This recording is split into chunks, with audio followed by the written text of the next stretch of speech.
and welcome to the Books on Asia podcast, sponsored by Stonebridge Press, publisher of fine books on Asia for over 30 years, located at www.stonebridge.com.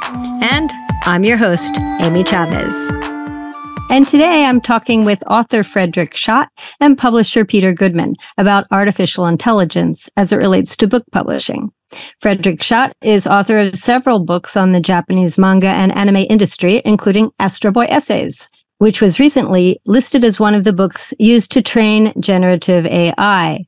Peter Goodman is publisher of Stonebridge Press and has been publishing books for over 30 years. Both of these guests are going to give us their views on AI, the use of published books to train artificial intelligence, the issues of copyright, fair use, and plagiarism, and what the AI industry should be doing to move forward and make the advancements beneficial for everyone involved. So, welcome, Fred and Peter. Thank you. Hi, Amy. Thank you for coming with me today. This is going to be really, really interesting.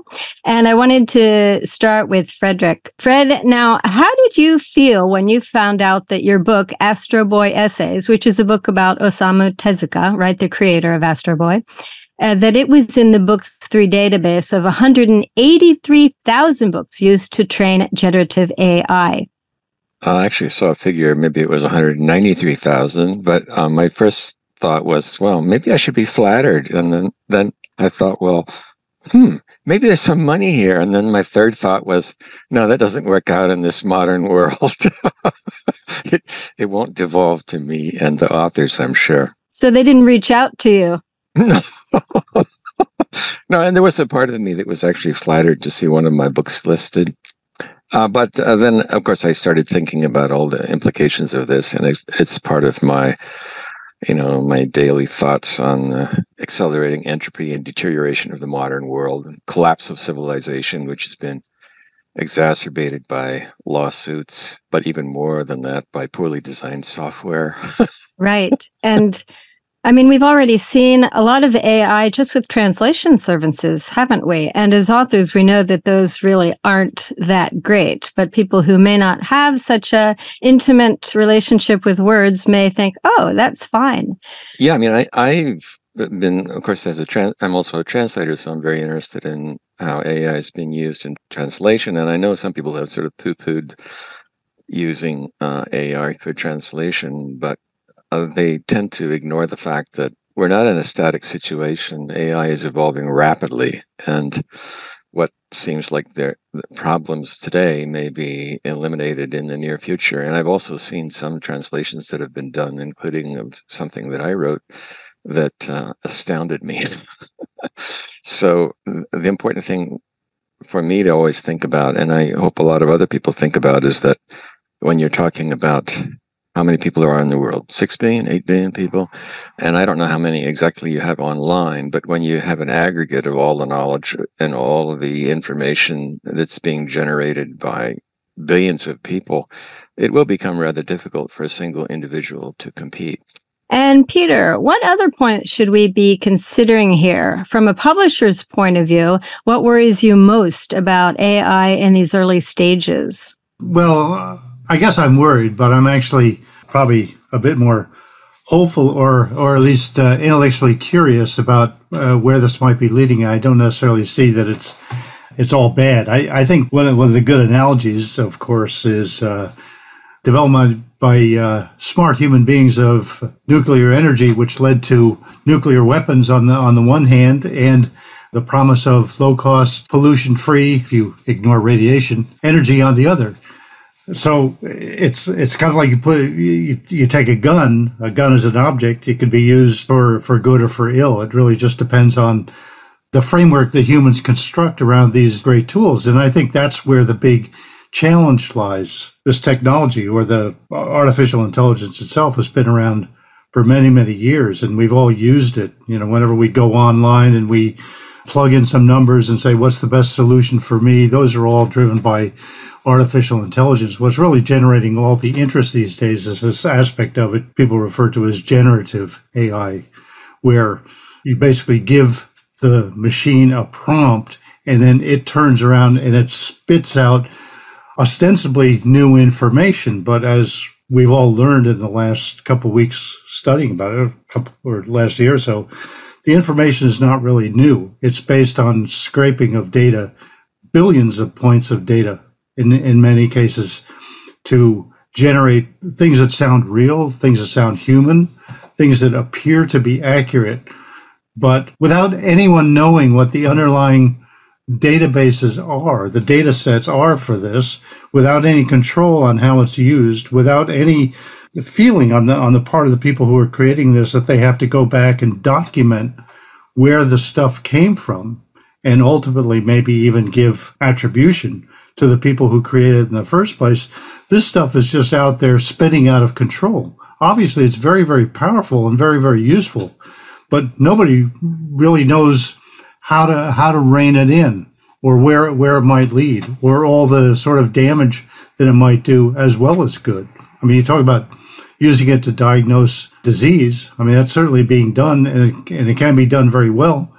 But a wrong diagnosis can lead to great misfortune. And the idea, I think, with a lot of the medical machines that are developing is that they're being trained on certified data sets that have a lot of credibility to them. They're accurate. There are human beings involved in making sure they're running right. But all the data sets are certainly not like that. And all the implementations of AI are not as well controlled either. So to me, the promise is everything, particularly in publishing, using it for editorial use, for marketing, generating publicity. Grammar checking is one big thing that is really coming up quickly. All those things are really to the benefit of content. They're not necessarily taking content away, but they're helping content creators do their job better. But unless there's some form of regulation, I don't know who's going to provide that, this stuff can just really go out on a limb and start providing very, very bad information.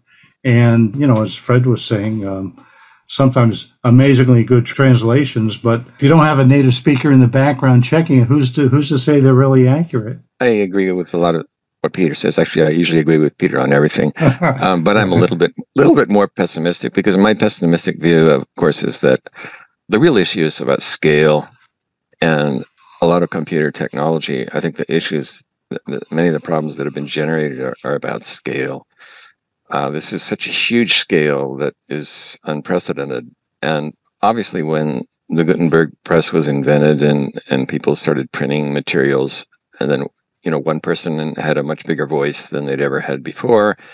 But now it's just so easy for all of knowledge to be corrupted. And I guess that's my ultimate fear, is that AI, unless the guardrails are established fairly soon, and unless there's much more openness about how these data sets, these large language models, are being used and constructed, it could conceivably corrupt a lot of human knowledge that's been accumulated very carefully and curated very carefully over the last couple thousand years, really. I think it's legitimate. I mean, totally. I mean, that's the issue. And the interesting thing is that a lot of those guidelines, those guardrails, are going to be established by a judiciary process, and is going to be established by judges. And you hope that the judges and the people making the determinations are knowledgeable about the subject matter and get a lot of input from all the different stakeholders in the area. When there are lawsuits in publishing, the rule of thumb is that you want to have your lawsuit adjudicated in New York City, because as a center of publishing, that is where a lot of the publishing cases have ended up in the past, and where you're more likely to have a judge who is conversant with the various rules and principles and ordinances affecting publishing and copyright, et cetera, et cetera. And probably what will happen is that the scale of this problem is so huge and complexity is so great that you'll have to have AI systems helping out the judges, and maybe the AI That's systems true. Eventually will make the decision. But I'm real curious on real practical levels, like when I saw that one of my books was referenced in the data set that I guess is being used to generate some of these things. In the Atlantic magazine article, they talked about the fact that, I guess it was OpenAI, had used data sets that contain data from pirated books. And I was thinking, well, wait a moment, did they scrape the dark web and just gather up a lot of pirated books? And that's quite possible because an awful lot of books have already been scanned and they're available as pirate editions on the web. Or does it mean that they just, went out and bought a book and scanned it? And if they went out and bought a book, well, I was thinking, well, in my case, I might get a little money. Maybe I get like $1 or 50 cents. So there's some remuneration there. Maybe, Peter, you should raise the prices of your books. But I doubt they did that, Fred. Well, no, but I think one of the issues is nobody really knows how a lot of this information is being generated, or how these large language models, how these data sets are being compiled. And there needs to be a lot more openness about what's being done. And I think also like the sampling business in music, there's some parallels there. Sampling has become much more expensive than it used to be, I think, because of legal issues. You have to be really careful about the sampling you do. I think if it's some sort of really obscure, unknown music that you're sampling, then maybe it's not such a big issue. But if it's from somebody who's really famous, you might get in real big trouble today. And I can see, I mean, we're looking at a gold rush for lawsuits, obviously. And I noticed earlier, Getty Images, and they're suing, Stability AI or something for use of Getty Images in their data sets to the order of, I think it was over $1 trillion or something. So it's a huge lawsuit. And I don't know what the resolution of that was. I think that was back in February or something. But it's just a bonanza for legal firms. Yeah, but it's not clear cut. Each side has their argument. A lot of it goes back to fair use, and as you as an author, me as a publisher, we're pretty familiar with the concept of fair use. One of the things that I learned about it early on is that you have principles governing fair use and some rather broad definitions of how to think about fair use, when it's okay, when it's not. But ultimately, fair use in every specific case needs to be determined by a judge or, by a lawsuit or by an agreement of the parties. It's not straightforward as to what's fair use. Sometimes it's obvious, there's a violation. But when you take a piece of someone's work and you transform it in some manner, you created derivative work, or use just a small snippet of it or a portion of it that is not financially injurious to the underlying work, the proponent of fair use has a good argument. Journalists, academics all have arguments about what they can use. And I can't imagine that those arguments wouldn't extend to legal suits involving AI as well. Yeah, of course, even copyright law depends on different nations, whether they signed the Berne Convention or not, or whether they have a Disney company that is willing to try and roll back copyright protection to protect Mickey Mouse. Well, you can litigate all this stuff, but the thing about AI and what we're talking about here is with books, 191,000 books, I think it was. Stonebridge Press, by the way, I stopped counting when I got to 13 of our books being. Well, I think the issues that we're talking about here are only a small part of the greater issue that we sort of touched on the beginning, which I think is, or alluded to, which is sort of the corruption of basic human knowledge that's been accumulated over the years. Because we have a mutual friend in England, Jonathan Clements, and also Helen McCarthy. Mm-hmm. They noticed. I think it was either Helen, maybe it was Helen who first noticed it. Apparently, but there was an article on the web that had their name on it, and they realized that they hadn't written it. So there's more and more of that stuff. And in academia, I think one of the issues right now is that they're seeing, in more and more academic papers that are being submitted where the citations are generated using generative AI. So they're fake citations. Of course, what people don't seem to be commenting on much is that going forward, because I'm always thinking of what we have now, the technology is not static. It's evolving very fast. And very soon, you'll not only be able to generate the citations, but you'll be able to be generating the books, so that if somebody wants to check the citation, you can just show them the book that you've also generated. Europe is developing these standards as we speak, and they're quite a far ways along of developing these standards for use. But Fred, you're kind of lamenting the human condition in a way. You can have all the guardrails you want. All the players can be of good conscience and determined to do right by the original creators, to give attributions, to not just, create books and content by artificial intelligence just to put them out there. But you have all these other people who could care less about that sort of thing. And they have their own purposes and motivations for doing it. And in many cases, it may simply be disinformation and chaos.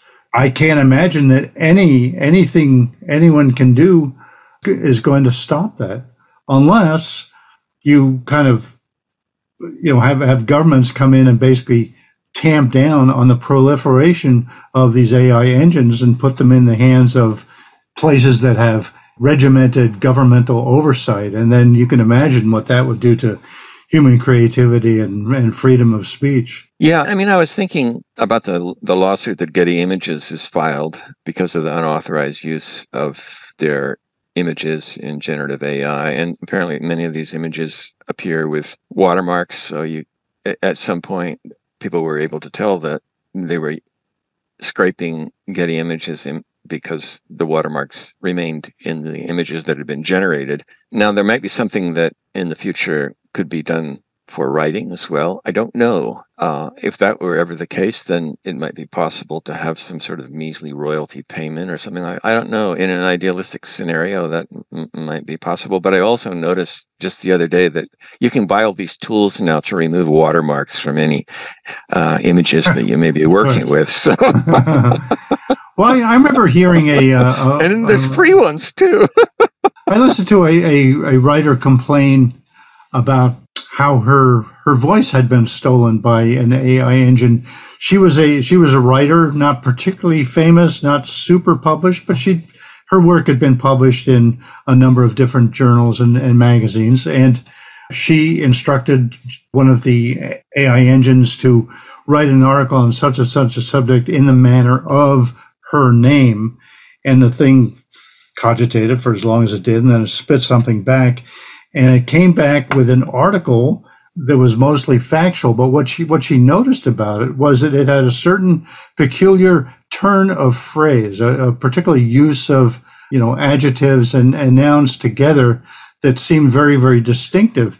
And when she went back to look at her own writing, she discovered that was actually one of her verbal tics. It was a habit of her writing in particular that this engine had picked up on when it was instructed to write in her style. So when you were talking about, happening with music, writers, distinctive writers have a particular style. In some cases, it's more obvious than others, but these engines are so good that they can pick up on that and mimic the voice of another writer. Well, of course, I don't know if you could sue anybody for mimicking someone else in writing. There's the Bad Hemingway contest or something like that. Well, parody is okay. Parody is acceptable. Yeah. But I think one of the real issues is that nobody knows how these language models are being generated, and if there were more openness, that might help. For example, in my case, I'm curious when they scraped, say, a book by me. If I were to go out and ask one of the platforms, one of the systems to generate text about the same issue that I've written about, would I see like lines of my own text? Would I see phrases of my own text? I'm such a novice, I really don't know at this point. In an ideal world, the AI systems would generate text that was based on such a huge source, such a large language model, and such a huge data set that nobody would be able to identify anything. But is it possible sometimes? Can you, like you said, can you identify certain quirks in somebody's writing? I don't know. I think, like in my case, I'm such a small fry that it's not something I'm worried about. And I also think on another level, the things that we're worried about are really just, they're issues of scale, because plagiarism and also referencing material legitimately and illegitimately has been going on for hundreds of years, centuries and centuries. I'm very used to actually being plagiarized. At least one of my books has been heavily referenced. And I can remember once at a famous university that you're familiar with, Peter, I met with a professor, and he was writing something about copyright. And he was fascinated by the idea that in Japan, copyrights didn't seem to be enforced the same way that they were in the West. And he brought to this interview with me or this meeting with me, he brought an entire photocopy of one of my books. And I thought, wow, he's talking, he wants to talk to me about copyright issues in Japan and America. Couldn't he have bought a book? But there are countries like Scandinavia, you probably remember, I think it's Denmark, they'll actually pay you a certain amount of money if they use photocopies of like certain chapters in your book and that sort of thing. So there may be some sort of ways in the future that people can suggest some sort of remuneration, but I'm not going to wait for it. Yeah, well, if it works like the music industry, you have several million people in the database, and everyone gets 36 cents at the end of the year, right?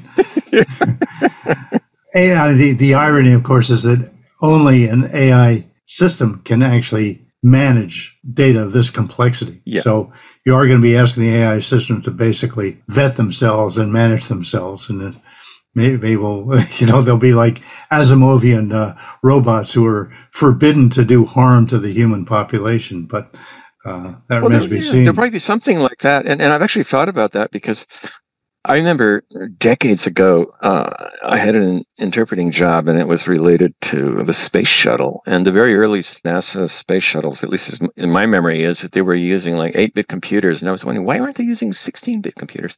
And it was because they needed ultimate reliability. And they had like 3 computers who would take a vote on every issue or something complex like that. Right. So what I'm trying to say is that probably the scale of these problems, because it always devolves to the scale issue. The scale of these problems really surpasses the ability of individual humans to deal with, so that you'll probably have to have AI systems resolve these problems. And the only way that you'll get AI systems to resolve these problems in a fairly reliable way will be to have sort of a democracy, so that you have multiple systems will look into the same problem and they'll take a vote.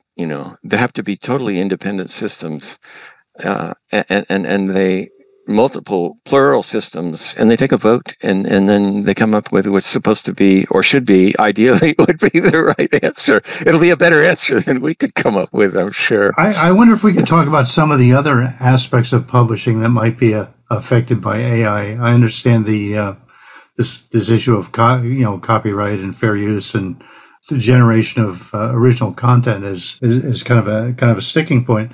But publishing is about more than just creating content. It's about putting content in a discernible form and then putting it out into the world. And these AI tools are being used more and more to make the life of the publisher and of the author a lot easier, just to accomplish basic everyday tasks that don't involve necessarily, stealing anyone else's content. But they do have some ramifications for maybe job training and the nature of future jobs in publishing.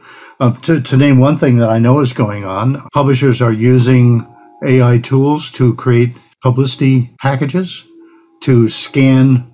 Like, for example, you feed the book into one of the engines and you tell it to find 10 of the most important or salient points. You have to frame your question carefully. Maybe you have to iterate it and keep doing it until you get the results you're looking for. But basically, you're telling it to scan and absorb the content of the book and then tell you what are the 10 most important things about the book from whatever perspective you're interested in, and it will do that. You can use that as a way to find out what are the salient points of the manuscript. That is to say, what are the most marketable points of the manuscript, and it can pull interesting language that you can then adapt into your own publicity and marketing.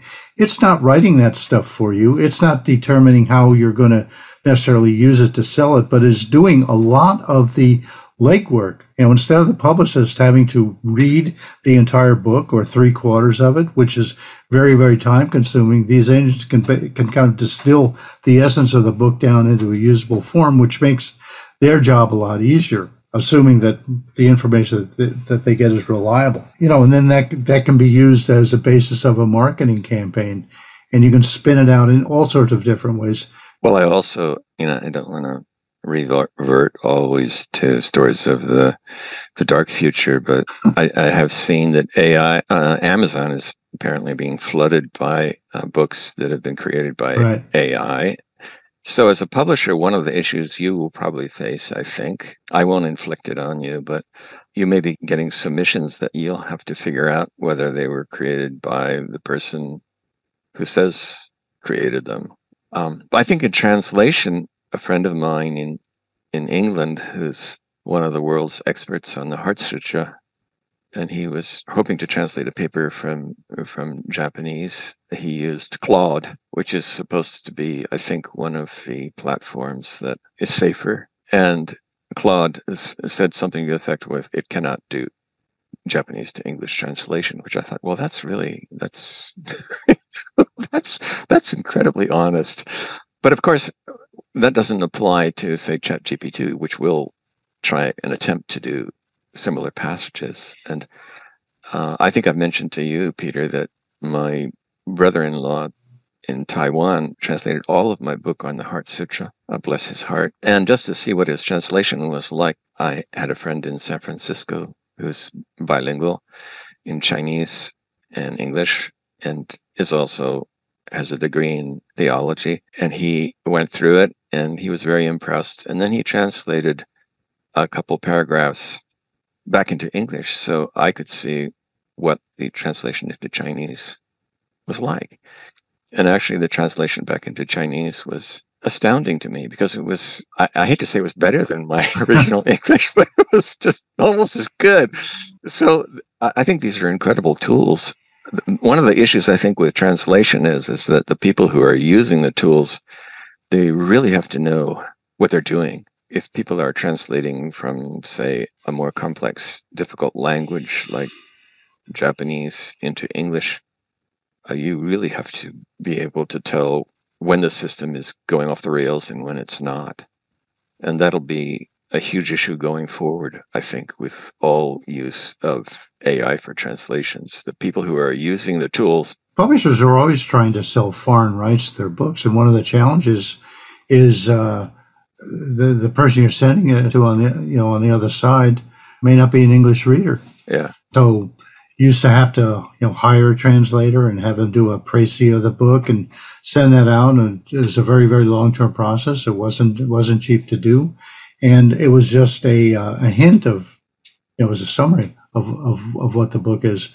Now you can use one of these things and send it out, with apologies, saying, sorry, this is not perfect, but here's the entire book.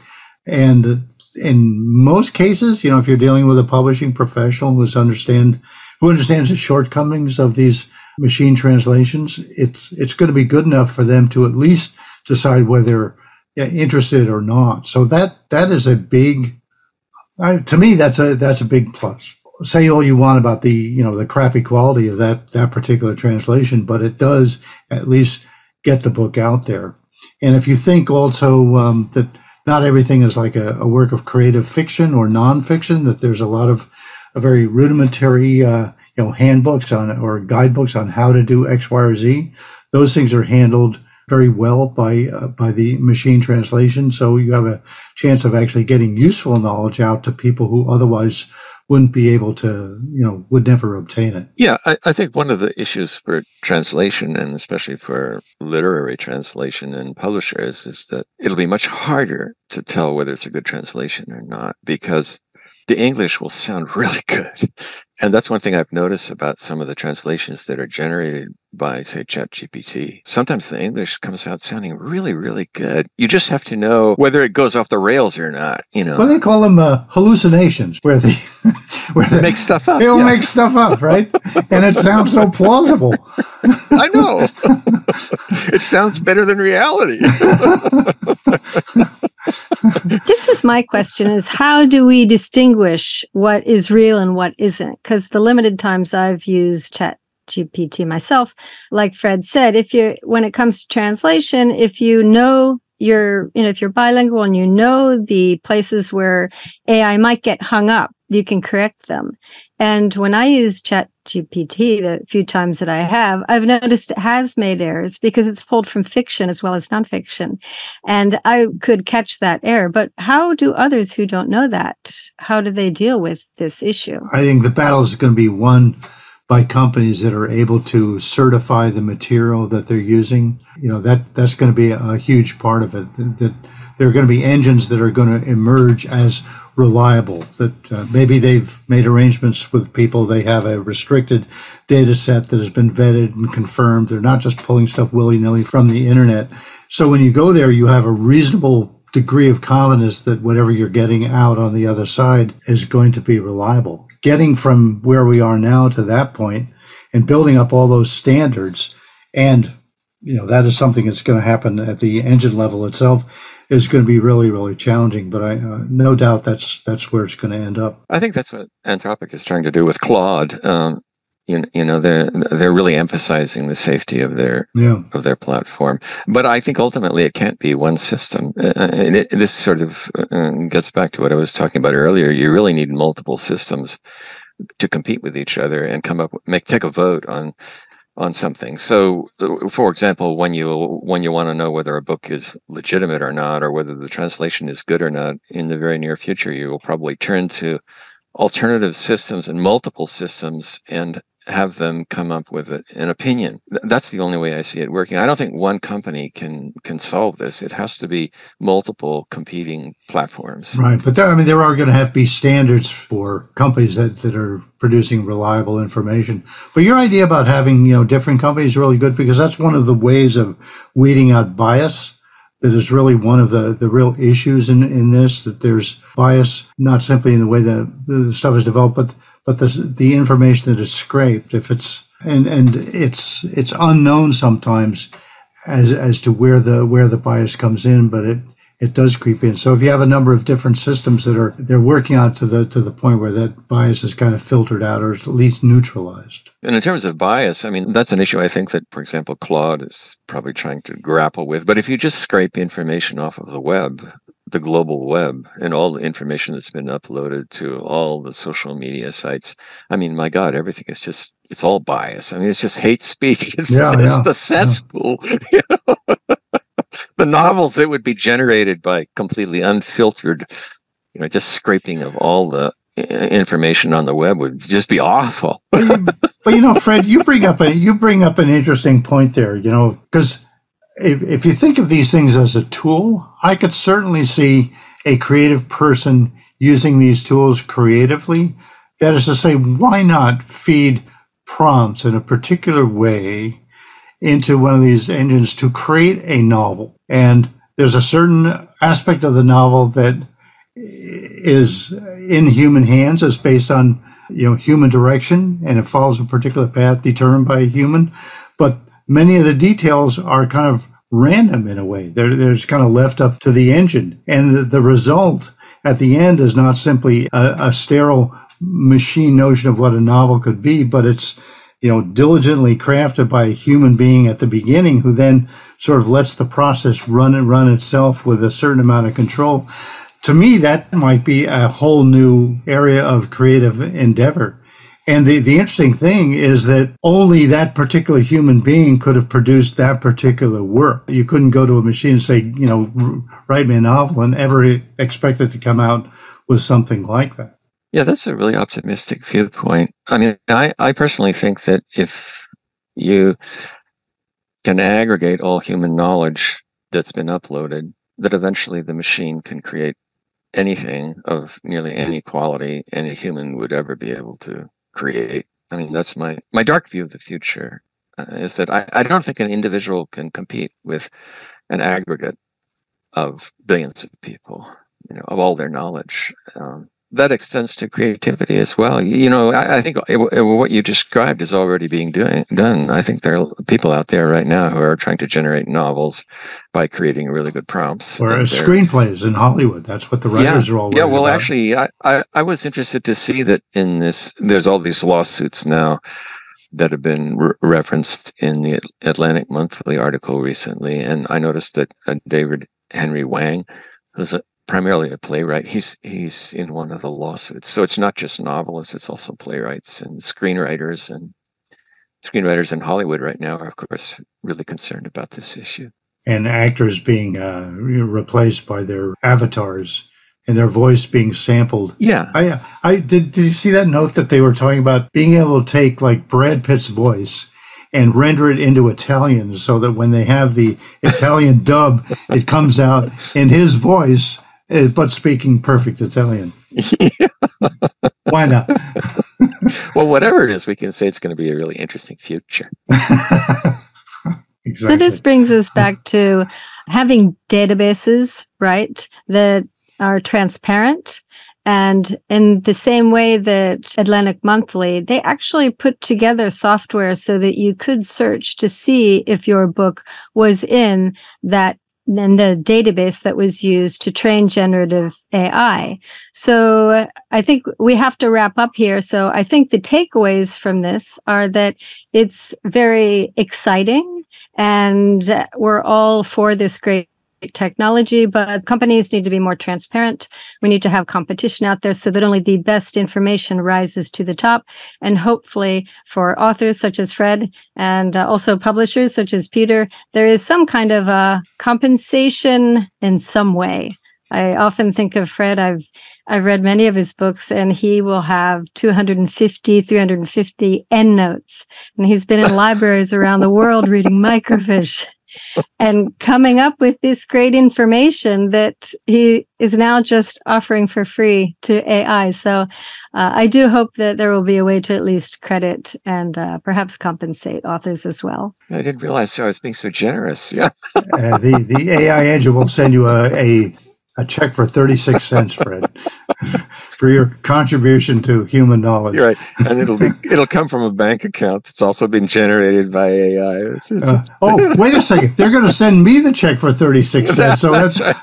I'll send you your share. Yeah, but I know where you live. I'm going to come make you buy me lunch. Once a year. Right.